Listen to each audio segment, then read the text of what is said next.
Բարև ձեզ, սույն տեսանյութով ուզում եմ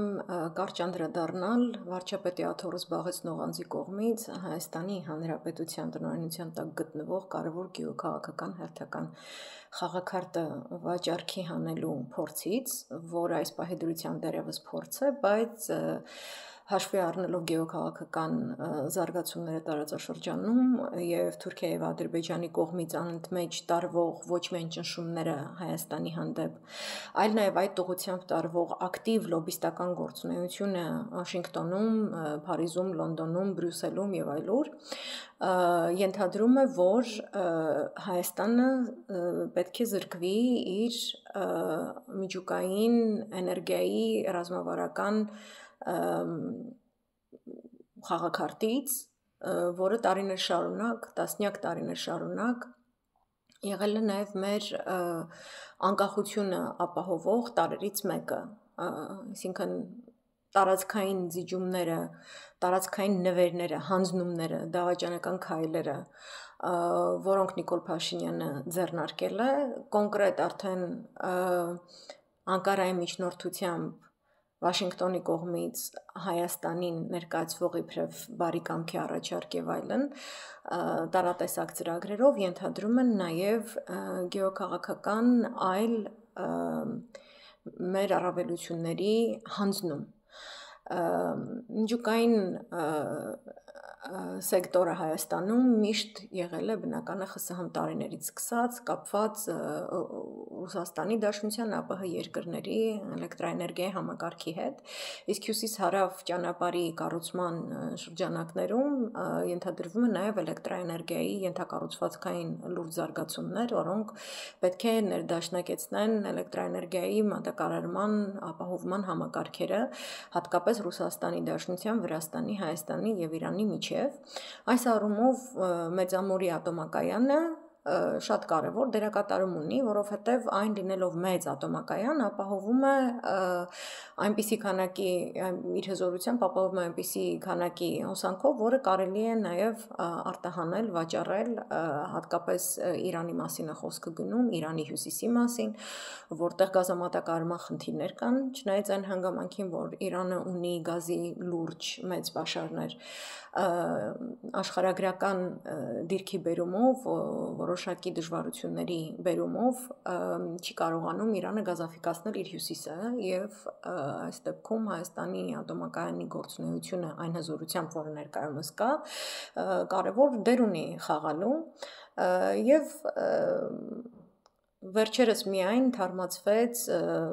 համաձայնագիրը Ռուսաստանի Դաշնության պետական կորպորացիա Ռոսատոմի եւ Հայաստանի միջև, առայն որպեսզի մեր ատոմակայանը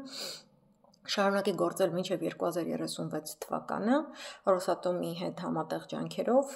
բայց 2036 թվականին այն պետք է փակվի։ Ըստ այդմ դրան զուգահեռ առաջարկներ են հայտարարվում, որ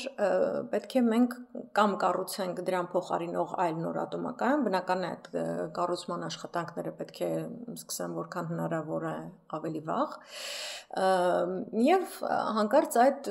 տրամաբանական է, որ մեծ հզորության ատոմակայանին մենք ուզում ենք նորը կառուցել, եթե նրա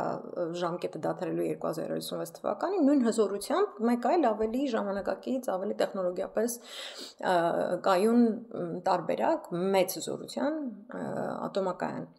Եվ դրա փոխարեն դաշտում հայտնվում է կամ դրան զուգահեռ ասենք, դաշտում հայտնվում է այսպես կոչված միջին կամ մանր մոդուլային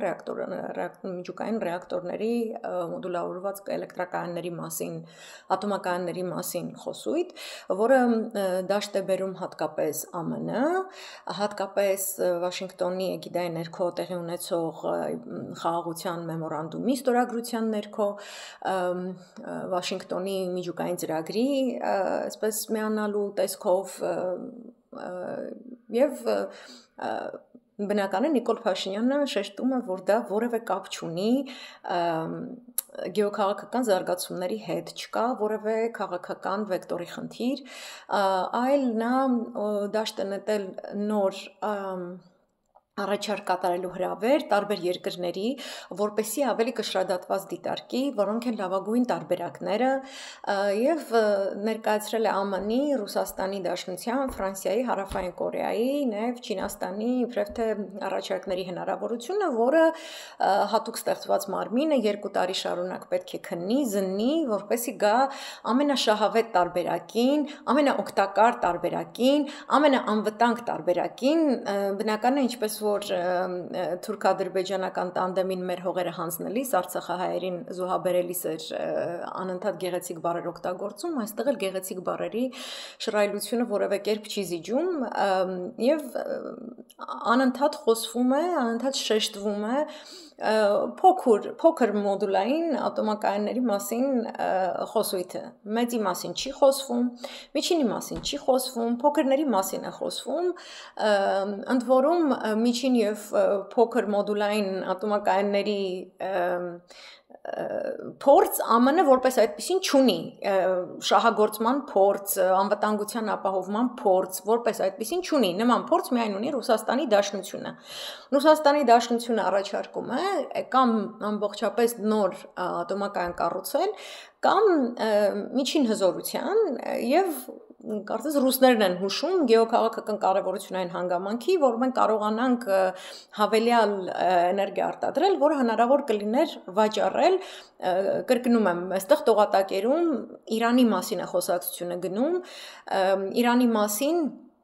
որևէ բան ԱՄՆ կողմը բարձր չի հայտարարում, բայց օրինակ USAID զարգացման ծրագրի, տնտեսական զարգացման ծրագրերի շրջանակներում միշտ ԱՄՆ ներկայացուցիչները Հայաստանում, որոնք որոշակի մասնագիտական հետազոտություններ են անում,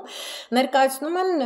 Ռուսաստանի ներգրավվածությունը Հայաստանի Հանրապետության էլեկտրաէներգիայի ապահովման գործում որպես պրոբլեմատիկ, իսկ Իրանի մասին ոչինչ չի խոսվում, բայց իրական թիրախը նման առաջարկի ԱՄՆ-ի կողմից, որ փոքր մոդուլային ատոմակայաններ հատկացնեն, դա կատարվում է նրա համար, որ Հայաստանը որևէ հնարավորություն չունենա Իրանի հետ էներգամատակարարման համագործակցություն ունենա, բնականաբար դա Իրանի հյուսիսը կախման մեջ է գցելու, կախվածության մեջ է գցելու Ադրբեջանից, որը օրինակ ԱՄՆ-ի հորդորով Ադրբեջանը կսկսի այն գազամատակարարել եւ մենք ամբողջապես դուրս ենք մնալու այդ ծրագրից։ Այնպես որ այս խնդիրը միանգամայն գեոքաղաքական է, կոմերցիոն չէ, որովհետև երբ որ մենք ունենք նման կարևոր խաղաքարտ, որը խաղաղ ատոմի զարգացման փորձն է, դա նաև Հայաստանի Հանրապետության որպես միջազգային իրավունքի սուբյեկտայնության բարձրացման իր որոշակի որակի մասին է խոսում, մեր մասնակցությունն է ապահովում կարևոր միջազգային հարթակներում, մեզ տալիս է ավելի այլ որակի էլեկտրաէներգիայով, այլ որակի էներգիայով իրենք ապահովելու ընդունակ մեր հարևան երկրներին, հանդիսանալ որպես արժանի մրցակից, մենք չունենք նավթ, մենք չունենք գազ, բայց մենք ունենք շատ կարևոր միջուկային էներգիայի զարգացման հենք, մենք ունենք խաղաղ ատոմի կիրառման կարևոր փորձ, այն համապատասխանում է միջազգային համապատասխան նորմատիվ բոլոր համաձայնագրերին, որովհետև Ռուսաստանի Դաշնության Ռուսատոմի մասնակցությունը այդ գործընթացում ապահովում է նրա անվտանգությունը, այսինքն անվտանգության առումով շահութաբերության տեսանկյունից ռուսական տարբերակը ամենակայունն է եւ չի ենթադրում, որ Հայաստանի Հանրապետությունը պետք է օրենսդրություն փոխի, սահմանադրություն փոխի, պետք է ինչ-որ նորմատիվ իրավական համակարգեր փոխի, որպեսզի համապատասխանի ինչ-որ այլ ստանդարտների, կրկնում եմ, այն ավելի շահավետ է, երբ որ մեծ հզորության ատոմակայանի մասին է խոսքը գնում, անգամ միջին հզորության մասին խոսքը գնալիս, իսկ մանր հզորության, փոքր հզորության մոդուլային կայանի դեպքում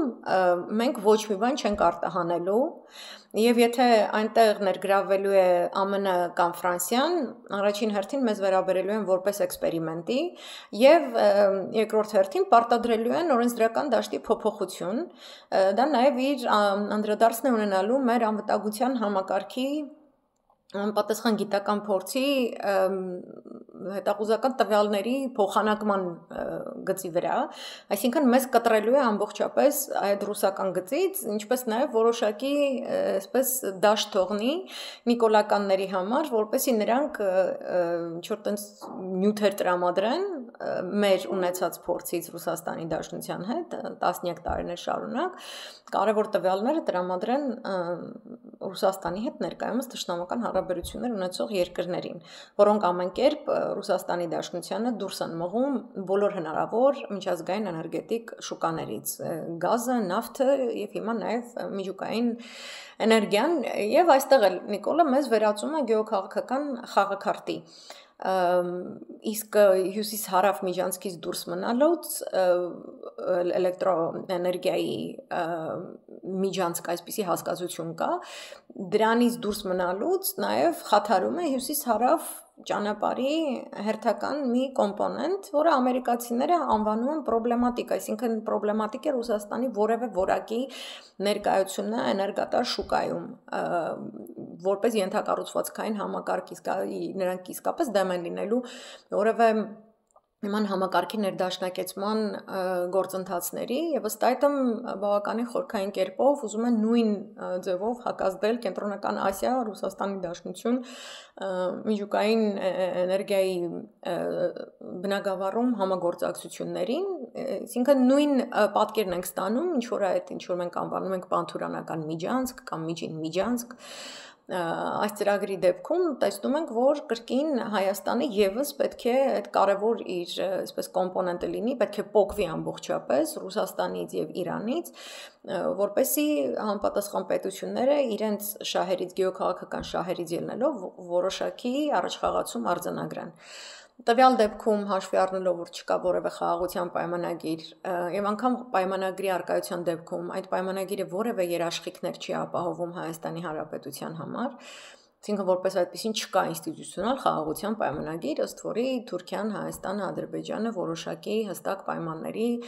փոխհարաբերությունների կառուցման ճանապարհն են բռնում, մենք տեսնում ենք միակողմանիորեն Ադրբեջանի Թուրքիայի կողմից անընդհատ ներկայացվող նախապայմաններ,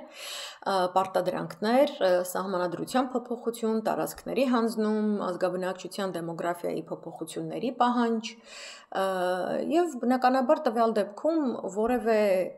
լծակ հակազդեցության ցանկացած պահի Հայաստանի Հանրապետությունը չպետք է ունենա, ըստ այդմ էլ թուրք-ադրբեջանական տանդեմը լոբինգ է իրականացնում Վաշինգտոնում, որպեսզի Հայաստանի հետ երկխոսությունում, անգամ եթե խոսում ենք միջուկային էներգիան այլ երկրների հետ համագործակցության դաշտ բերելու, իբրև թե դիվերսիֆիկացնելու մասին, նույնիսկ եթե հաշվի չառնենք, որ Հայաստանի Հանրապետության փորձը միջուկային էներգիայի հետ, էներգիայի բնագավառի զարգացման հետ կապված է ուղղակիորեն Ռուսաստանի Դաշնության հետ, ապա տարօրինակ է դառնում, որ ԱՄՆ-ի ներկայացրած առաջարկը ոչ թե այնն է, ինչին ինքը տիրապետում, այսինքն ինքը թող առաջարկեր մեծ հզորության ատոմակայան։ Ռուսականը չեք հավանում, ասում եք, որ պրոբլեմատիկ է, անընդհատ երկրաշարժն են նշում կամ Չեռնոբիլն են նշում, մինչ այդ մեծամորի ատոմակայանը միակ ատոմակայանն է աշխարհում, որը կարողացել է դիմադրել 9 բալանոց երկրաշարժի եւ որևէ վնաս չի կրել, եւ դա շատ կարեւոր փորձ է։ Այսինքն անպայման չէ, որ այդ մեծ հզորության ատոմակայան կառուցելու առաջարկը ԱՄՆ-ի կողմից կլիներ լավագույնը։ Ամեն դեպքում ԱՄՆ-ը միանգամից ամենափոքրից է սկսում, մանր հզորության ատոմակայանների կառուցման առաջարկից է սկսում, որը ենթադրում է, որ մենք պարզապես օրվա ինչ-որ կարիքի այսպես պայմաններում պետք է սահմանափակենք մեր կարիքները, այսինքն գեոքաղաքական որևէ հակազդեցության լծակի կամ տարածաշրջանում հավասարակշռություն ապահովելու լծակի մեզ չեն թույլ տալիս տիրապետել։ Ընդ որում հենց ԱՄՆ-ում կատարված հետազոտությունները ցույց են տալիս, որ փոքր մոդուլային ատոմակայանները իրենք ավելի ծախսատար են եւ դրանցից ստեղծված էներգիան ավելի թանկ է լինելու հենց Հայաստանի կարիքների համար հոգալիս, այսինքն Հայաստանի Հանրապետության քաղաքացիները ավելի շատ են վճարելու նման էներգիայի համար, քան այն, եթե մենք ունենայինք մեծ հզորության ատոմակայան։ Այնպես որ սա բնական է սուտ է Նիկոլի կողմից հերթական անգամ նա գյուղաքաղաքական այս կարևոր խաղաքարտը վաճառքել չի հանել եւ պատրաստվում է նվիրի, խոսում է ինչ-որ 2 տարվա ժամկետի մասին, որ դեռ ինքը պետք է մտածի, որ ինչ-որ այդպես կոմիտե է ստեղծվել, ինչ-որ գումար է ներդրվել, որ այդ մարդիկ հետազոտեն, հասկանան ինչ թվերի մասին է խոսքը, որքանով է անվտանգ եւ այլն, որքանով է անվտանգ առաջարկը, որը երբևէ ոչ միտեղ չի գործարկվել եւ չի փորձարկվել եւ շահագործման չի տրվել եւ գետնի վրա չի ապացուցել իր կենսունակությունը կոմերցիոն տեսանկյունից, անվտանգության տեսանկյունից, երկարատևության տեսանկյունից, եթե կա ռուսական փորձ եւ ընդդեմ ռուսական կողմը առաջարկում է նաեւ միջին մոդուլային ատոմակայաններ, որի փորձը միակ փորձ ունեցող երկիր այդ բնագավառում Ռուսաստանի Դաշնությունն է, ամենատարբեր պայմաններում, եղանակային պայմաններում, այնպես որ Նիկոլի ստերը հերթական անգամ, չգիտեմ, հոգնեցուցիչ է անդրադառնալը անդրադառնալը, Նիկոլի բերանից դուրս եկածը գալիս է Անկարա եւ Բաքու քաղաքներից, չի գալիս Հայաստանի շահերի սրտից, չի բխում մեր սահմանադրությունից, մեզ զրկում է կարևոր կենսունակ հերթական մեր խաղաքարտից գեոքաղաքական դաշտում ուրիշ ոչինչ նա չի առաջարկում եւ սա հատուկ այսպես մեսիջ Նիկոլին չկա որևէ բնագավառ Հայաստանի Հանրապետության կյանքում այն ամբողջ դավաճանական գործողությունների փաթեթից հետո որը դու իրականացրել ես խախտելով Հայաստանի Հանրապետության բոլոր օրենսդրությունը ասեմ, մենակ քրեական է, չի քրեական քաղաքացիական, սահմանադրազանց ես դու։ Չկա որևէ կյանքի ոլորտ, որը քո նման քայլերից հետո իր բնույթով գեոքաղաքական չէ, չկա նման բան։ Ամեն ինչ, անգամ այդ շատ հիշում եմ քաղաքացիական իրավունքի մեր դասախոս, Գերագույն դատարանի նախագահ Տարել Բարսեղյանի դասախոսության, առաջին դասախոսությունը, որ նա մտավ լսարան, եւ առաջին նախադասությունը, որ նա ասաց քաղաքացիական իրավունք նկարագրելու համար, ասաց քաղաքացու եւ պետության միջև կապը սկսվում է այն պահից, երբ որ քաղաքացին սեղմում է լույսի կոճակը իր տան մեջ։ Հիմա Հայաստանի Հանրապետության քաղաքացիները իրենց տներում լույսերի կոճակը սեղմելիս, գազը միացնելիս ոչ թե մտնում են կապի մեր պետության հետ, բայց քանի որ դու մեր պետությունը վաճառել ես, մենք գեոքաղաքական մանրադրամ ենք որը անընդհատ ջղաձգումների է ենթարկվում տարբեր մայրաքաղաքների ավելի մեծ խաղերում, շահերի միջանցքներում, ուղղակիորեն մեր այդ մեկ գործողությունը մեզ կապում է գեոքաղաքական իրադարձությունների հորձանուտի հետ, մեզ կախվածության մեջ է դնում, մեզ թշնամի պետություններից, ովքեր ամենօրյա ռեժիմով հայտ են ներկայացնում, որ մեր լեզուն գոյություն չունի, որ մենք որպես ազգ գոյություն չունենք, որ մենք ոչինչ ենք, իրենք պետք է գան ապրեն մեր հողերում եւ դրա համար քո ձեռքով փոխում են մեր սահմանադրությունը, մեր կարգերը, որպեսզի իրենք ներկայանան լեգիտիմ, որպեսզի իրենց ոչ ոք չասի, որ դուք եւս մեկ անգամ ցեղասպանեցիք հայ ժողովուրդին, իրենք ասեն ոչ, հայ ժողովուրդը ինքնասպանություն գործեց։ Մենք ոչինչ չենք անում, բացի խաղաղություն առաջարկելուց։ Այնպես որ այս միջուկային էներգիայի հետ կապված վարչապետի աթոռը զբաղեցնող տգետ անձի խաղարկումը չափազանց վտանգավոր է։ Դրա դեմ կանգնելու միակ միջոցը դա նրան հեռացնելն է։ Այսինքն, եթե լսում են այս նյութը Մոսկվա մայրաքաղաքում, այսպես ասեմ, եւ մտածում եմ, որ օրինակ ինչպես որ երկարացվեց ներկայիս ատոմակայանի գործունեությունը մինչև 2036 թիվ, իբրև թե փափուկ, այսպես գործիքակազմով փափուկ ուժի, ապա նույն ձևով դուք կարող եք ինչ-որ այսպես գործունեություն ապահովել ձեր համար առաջիկա 2 տարիների ընթացքում, ոչ անընդհատ հատկապես ինձ շատ դուր է գալիս, որ ռուսական այս դաշտի մասնագետները անընդհատ նշում են որ հայկական պետության գյուղաքաղաքական շահը ենթադրում է մեծ զորության ատոմակայան, որը ենթադրում է, որ մենք կարողանանք էներգիա վաճառել հարակից երկրի, որ մենք կարողանանք զարգացնել մեր գիտական բազան, հրավեր են անում միջուկային բժշկության բնագավառում համագործակցելու։ Շատ լավ է, որ մեր շահերի տեսլականը նշում եք, բայց մեր շահերի տեսլականը, եթե իսկապես ձեր սրտում է, ապա որևէ քարոզչություն այս իշխանությունների հետ գնալ ընտրությունների, ինչպիսի որ քարոզչություն ես նկատում էի Սիրիայում, երբ որ Ասադին առաջարկվում էր անընդհատ, որ ինքը հանդիպի այն ուժերի հետ, որոնց Էրդողանը նկարագրում էր որպես Սիրիայի ընդդիմություն, իրականում դրանք իգիլականներ էին։ Եվ ի վերջո Սիրիայում եղան այն իրադարձությունները, որոնք եղան, Հայաստանի Հանրապետության շահի որևէ տեսլականում չի կարող տեղավորվել Սիրիայանման որևէ երևույթ, այդ իսկ պատճառով